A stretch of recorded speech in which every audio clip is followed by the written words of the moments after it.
Hey everyone, and welcome to This Explainer. Today, we're unpacking something absolutely crucial for anyone working with the city of Plano, and that is the upcoming mobile device management upgrade. Now, I know whenever we hear the words IT security upgrade, it is incredibly easy to just kind of zone out. But I promise you, you're going to want to stick around for this one, because this specific update touches something very, very close to home, your personal digital life. We're going to break down exactly what this upgrade is, why the city's rolling it out, and most importantly, what it means for the tech you use every single day. So let's just start with a hypothetical that might honestly make your stomach drop a little bit. What happens to your personal iCloud photos, your Google Drive documents, or, those irreplaceable digital family albums if your plano.gov email access is suddenly deactivated tomorrow? If your immediate thought just now was, wait a second, I think I use my work email for my Apple ID, then you are exactly who this explainer is for. Because if your personal life is tied to your work email, you are at a very real risk of losing access to your own memories. Okay, let's dive right into part one, introducing mobile device management. So what actually is mobile device management, or MDM? Well, at its core, it's just a centralized platform. The city of Plano is using a system called Microsoft Intune for this. You can really just think of Intune as a massive digital safety net. It allows the technology solutions team to secure city-issued Apple and Android devices, manage the approved apps, and rigorously protect city data. It's totally an industry standard tool, and it's designed strictly to keep municipal data completely safe and make sure the devices themselves are functioning the way they should. But why does the city actually need MDM in the first place? Well, there are some very practical and honestly very legal reasons. First off, it lets the city consistently apply security settings across all city-issued phones and tablets. So, say you accidentally leave your city phone at a coffee shop and someone swipes it. Intune allows IT to remotely wipe that device instantly, so sensitive municipal data doesn't fall into the wrong hands. And crucially, the city has some extremely strict legal obligations, right? Things like records retention, legal holds, e-discovery, and access control. Intune is really what ensures those legal requirements are securely met. Which brings us to part two, the entangled data dilemma. Look, on one hand, we have city-managed data. We're talking secure municipal apps, official records, internal communications. But on the other hand, we have your personal data, your banking apps, your family photos, social media, whatever apps you've bought. And over time, for so many of us, those two completely different worlds have just kind of blurred together. You might have used your plano.gov email to set up your personal Apple ID or a Google Play account years ago just because, well, it was convenient at the time. But the thing is, Apple and Google classify those as personal accounts, and when these two worlds mix, it creates massive confusion and a massive amount of risk. Which brings us to the golden rule of this entire transition. Let me literally just read this directly from the source policy document for you. A City of Plano email address should not be used as the primary login for personal accounts, shopping accounts, financial accounts, social media accounts, cloud storage, streaming services, password managers, or other personal services. That is the absolute line in the sand. Your work email is strictly for work. So what is the actual risk if you just ignore that rule?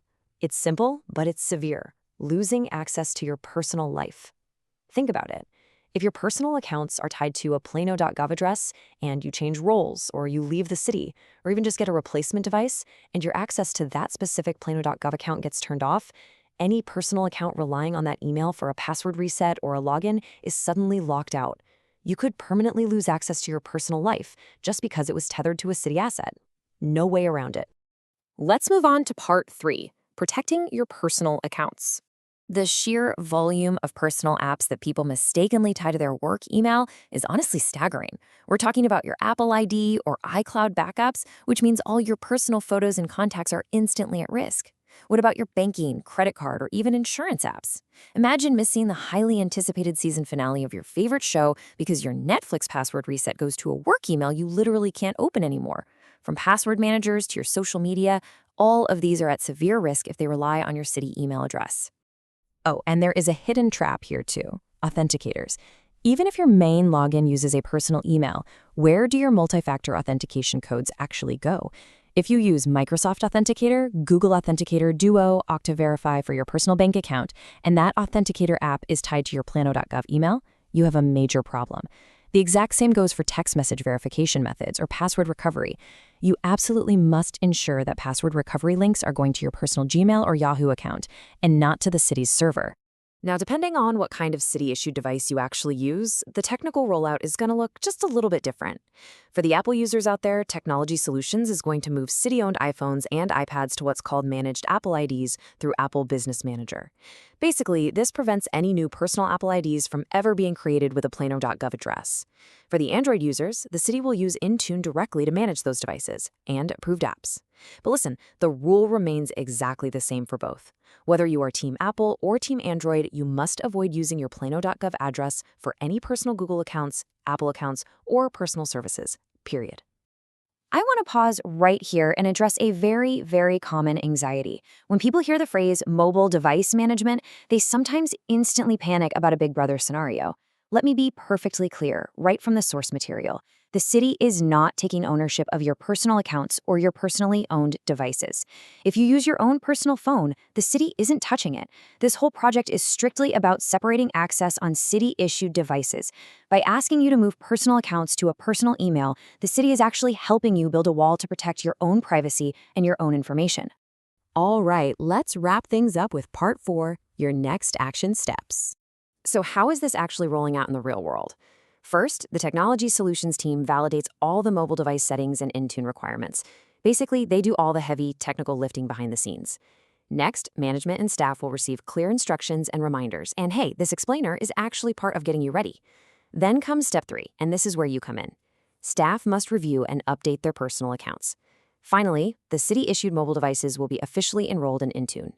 IT is definitely going to support you, but remember, they cannot log into your personal bank or your iCloud to change your email for you. That part is entirely on you. Which brings us to your homework. Here is exactly what you need to do right now, before this transition happens. First, review all your personal applications on your phone. Second, if literally any of them use your plano.gov email, change that to a personal email address immediately. Third, update your account recovery options. Make sure those password resets go to your personal inbox. Fourth, move those authenticator app registrations so your 2FA codes don't get trapped on a work profile.